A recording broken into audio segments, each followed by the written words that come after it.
living under Nazi rule. So how do I answer the questions in section B? You'll be given a 7 marker. Okay, this will be the first question. We've done lots of these. Whenever you see a source, you need to peep. So you'll be given a source. It'll either be a propaganda poster or a section of text. It will always start, what can source A tell us about? Okay, so you need to follow the PEEP structure, make your point, provide evidence, 2 to 3 pieces of evidence, back it up, your point, with historical knowledge. Remember, your historical knowledge must match your point, and you must mention the purpose of a source. So why was that source created, and what was it created for? Okay, and then your next question will be a 15 marker, and it's very, very similar to the 7 marker. You are going to peep, okay? You will get 3 sources, but you need to cross one of the sources out. So I would have a look at the 3 sources and decide which one you want to cross out. The source stem will usually start with how useful are these sources to a historian. So the only difference here is at the end of each paragraph, because you're only going to write a paragraph for each, you need to mention why the source is useful to a historian. So point, evidence, explain, purpose, and then link back to why it's useful to a historian. Okay, and then you'll be given a choice of 18 marker once again, just like in the Viking paper. You need to make sure you write an introduction, 4 paragraphs, and a clinching argument. You need to make sure you peel, linking back to the question, linking back to what your argument is at the end of each paragraph. There are some sentence starters here, so firstly, secondly, thirdly, alternatively, furthering this led to, therefore, this therefore proves my point because. So try to use some of those sentence starters in your 18 marker. Okay, top tips then. What do we need to remember for living under Nazi rule? So, living under Nazi rule starts with the rise of Hitler, and that only takes, the first 6 months, and then all the way up to 1934. So around a year for Hitler to gain full power. So it starts off with the Reichstag fire. That is the catalyst. Okay, Hitler is trying to get into power by legal means. However, a lot of his actions are through violence. So it starts off with the Reichstag fire, the Parliament building is burnt down, then the Reichstag fire decree is made the next day, which is the start and the end of democracy. So it stops freedom of speech, it brings in harsher punishments. So already he's gaining power here, and this is before the March election. So he gets rid of the communists before the election, which enables the Nazi Party to be elected. And then not long after that, the end of March, he manages to, through violence, to make people vote for him, to pass the Enabling Act, which allows Hitler to pass any law that he would like without the consent of anybody else. And this essentially is the removal of democracy. The Enabling Act is really, really important to mention in your exam. And then it's the last few bits that he does to bring Germany into line, which is Gleichschaltung, a great thing to use in your exam and mention. So book burning, the burning of Jewish and anti-German books. He stops the Civil Service Act, stopping workers who are Jewish from working. The use of terror begins, concentration camps are set up, encouragement of hatred of Jewish people, writing on shops and labelling them. And then finally we get the removal of internal opposition, so the killing of Ernst Röhm in the Night of the Long Knives, all leads to this ultimate rise of power and this rise of the dictatorship. It's in 1934 that Hindenburg dies and Hitler becomes what we call the head of state, so he's the head of everything. This merges the Chancellor and the President into one. So in August 1934, Hitler becomes his most powerful. And he does this, yes, by legal means, because people vote in, but mainly through the violence and intimidation through the machinery of terror. So then we move on to control and opposition. Hitler is now in power, as we said. He needs to control people to stop them from opposing. So we've got the machinery of terror that he uses. We've got the SS. We've got concentration camps. We've now got Nazi courts that are sentencing people much quicker. We've got the violence, we've got the Gestapo spying on people, and block wardens in every place spying on people. So that's every way of keeping them in control. And then there is also propaganda. And it's really important to mention, if propaganda comes up in your exam, you need to mention the reason why they used propaganda was to encourage those that didn't already follow the Nazi Party. Okay, so the ways that they used propaganda was posters, cinemas, but the most used was the radio. They started mass producing what we call the People's Receiver in 1933. Be careful, it wasn't until 1939 that 70% of people had them in their homes, but that was the main form of propaganda. So although there was lots of control, some people did try to oppose, and we say try because they weren't always that successful, but it's still important. It shows that not everybody agreed with the Nazis, and that's something to mention in your exam. So you've got the three groups: the church, political and youth. Martin Niemöller, a Protestant pastor who created the non-Nazi confessional church. You've got Pope Pius, who created the letter with burning anxiety and read it out in Catholic churches. You've got swing kids who would dance and listen to swing music, and the Edelweiss Pirates and the Social Democrats. This is all before the war, so you need to be careful that you know who was before the war and who was after. All of these people were successful to a certain extent. However, they were small in number. Many of them were captured by the Gestapo. For instance, the Edelweiss Pirates were hung in the middle of the town. Okay, Cardinal Galen is across the line because he is the only one who opposes before the war and during the war. And then during the war, we also have the White Rose Group and the July Bomb Plot. This is Sophie Scholl. She gave out 6,000 leaflets and was beheaded after being caught. And the July Bomb Plot, this is von Stauffenberg, who tried to assassinate Hitler with a bomb in a suitcase, but unfortunately the table leg defended Hitler, and he too was assassinated. So it shows you, and this is the clinching argument, opposition was too small in number. The Gestapo caught people before opposition or resistance could escalate, and the machinery of terror was too effective. So if you get a question on control and opposition, your clinching argument is that sadly opposition tried, but it was too small in number, and the machinery of terror was too effective in preventing people from opposing and succeeding. Okay, the Volksgemeinschaft then. During the pre-war years, Hitler was trying to create an Aryan community, okay, and he created lots of policies. You might see in the exam the word policies. That means just things that the Nazis did to try and create this community. So for workers, he created the DAF, which was like a group that the workers joined, called the German Labour Front. Strength through joy, beauty of labour, Reich Labour Service, Volkswagen scheme. He wanted women to produce more children, so he gave them loans to marry. He made divorce easier. He stopped paying. It meant that they didn't have to pay any loan back if they had 4 children. And youth, he controlled schools, controlled the curriculum, controlled teachers, and made Nazi youth compulsory in 1936. Now, this was meant to improve the lives of German people who were Aryan.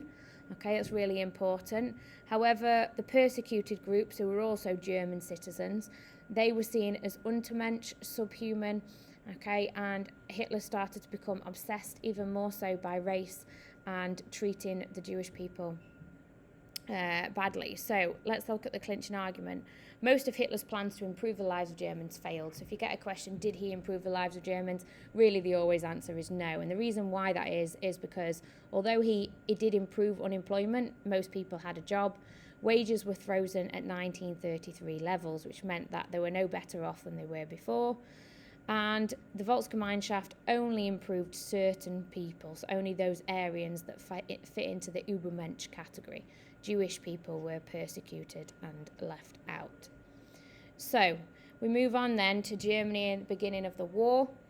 Okay, so Hitler starts the war in 1939 and creates a war economy. Unfortunately, his war economy isn't that great of a plan.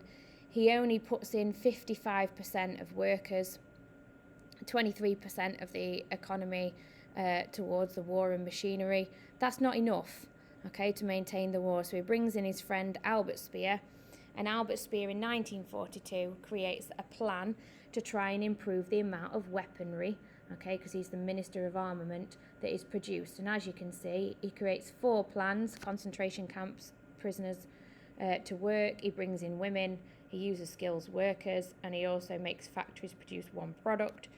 As you can see, it has a significant impact in the amount that is made for war production. So that's a success. So in 1942, everything's looking good. Germany seemed to be winning the war. They're producing more tanks and aircraft.